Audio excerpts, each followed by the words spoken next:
Komisi 2 DPR RI mendorong Menteri Pendayagunaan Aparatur Negara dan Reformasi Birokrasi (PANRB) Abdullah Azwar Anas menyelesaikan penghapusan tenaga honorer sebelum tanggal 28 November tahun 2023. Komisi 2 DPR RI meminta kepada Kementerian PANRB untuk segera menyelesaikan urusan terkait tenaga honorer sebelum tenggat kebijakan penghapusan tenaga honorer pada tanggal 28 November tahun 2023.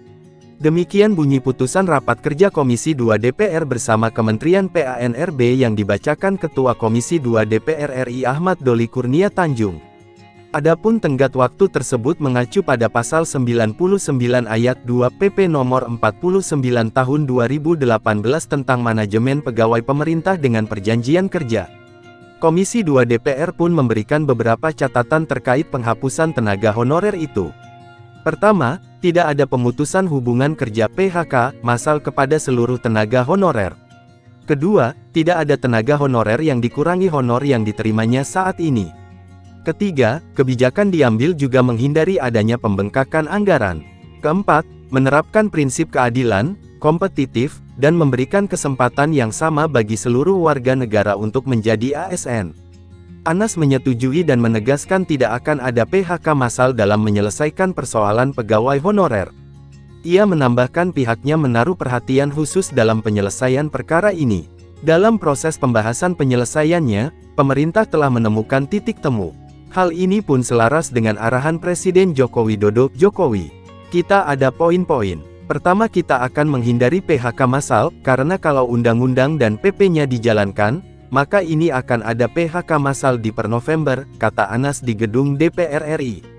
Saat ini total ada sebanyak 2,3 juta pegawai honorer. Apabila PHK massal dilakukan, Anas mengatakan kondisi tersebut berpotensi membuat pelayanan publik menjadi terganggu. Kedua, kami bersepakat poinnya adalah tidak akan ada pembengkakan anggaran. Jadi prinsipnya tidak ada PHK massal, tidak ada pembengkakan anggaran, imbuhnya. Kondisi ini pun mendatangkan PR besar bagi pemerintah. Pasalnya, tidak dilakukannya PHK berpotensi akan membuat pembengkakan terhadap APBN. Sementara, poin ketiga yang juga disepakati adalah tidak boleh ada penurunan pendapatan bagi para tenaga honorer tersebut. Anas mengatakan saat ini sejumlah opsi penyelesaian telah dibuat. Namun, ia enggan membeberkan detailnya.